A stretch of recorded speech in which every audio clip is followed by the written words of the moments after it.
Before we get started, let's review. This is collaborative storytelling. She had this legacy. She's tenacious. I'll never forget that moment. I choose cameras, lights, and microphones. It's a piece of my family's history. Your story is remarkable. But I was also a part of the great civil rights movement under Dr. Martin Luther King. Because we live in a fast-paced digital world, and it's becoming increasingly more challenging to stand out. So how does a company cut through all the noise? Video is king. Over 80% of internet traffic comes through video content. It still comes down to the storytelling. You can have the best sound bites, the most stunning visuals, the greatest cinematographer, the perfect lighting, but you must never lose focus of the story. One company, an IT company, understood that describing what they do to the average end user could come across as boring tech talk. So they decided to use humor in their marketing videos, which proved quite effective. On the other hand, another company, a distributor, wanted a piece of video content that would aggressively address a growing concern in the healthcare industry. Don't worry, we're covered. Humor would have been inappropriate and presumably ineffective for this particular ad.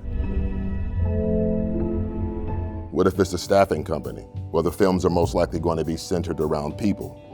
If it's a venue, for instance, an event space, well, time of day is more important. When will the lighting conditions be optimal for capturing not only the location, but the mood that you want to communicate to the audience?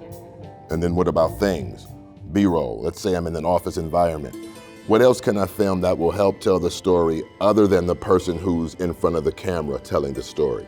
The advancements in the processing of the data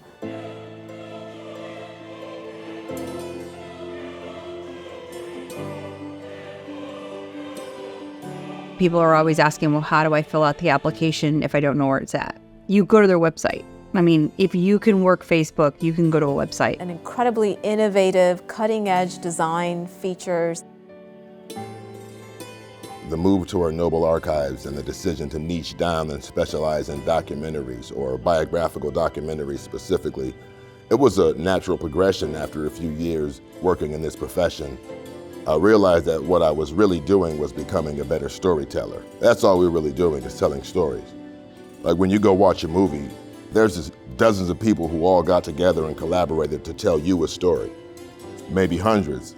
Sometimes it's a handful of people, and sometimes it's a guy, just one person, who plays many roles and is in collaboration with the client or the subject. You have a story, your company has a story about a product or a service, or a special, or maybe its origin story. I'm here to use my talents and expertise to help tell that story in the most effective way possible. What do you want to say to the audience? And let me help you make them understand what you want to communicate to them. Some are really gifted at telling stories beside a campfire, and some are better with written words. I choose cameras, lights, and microphones.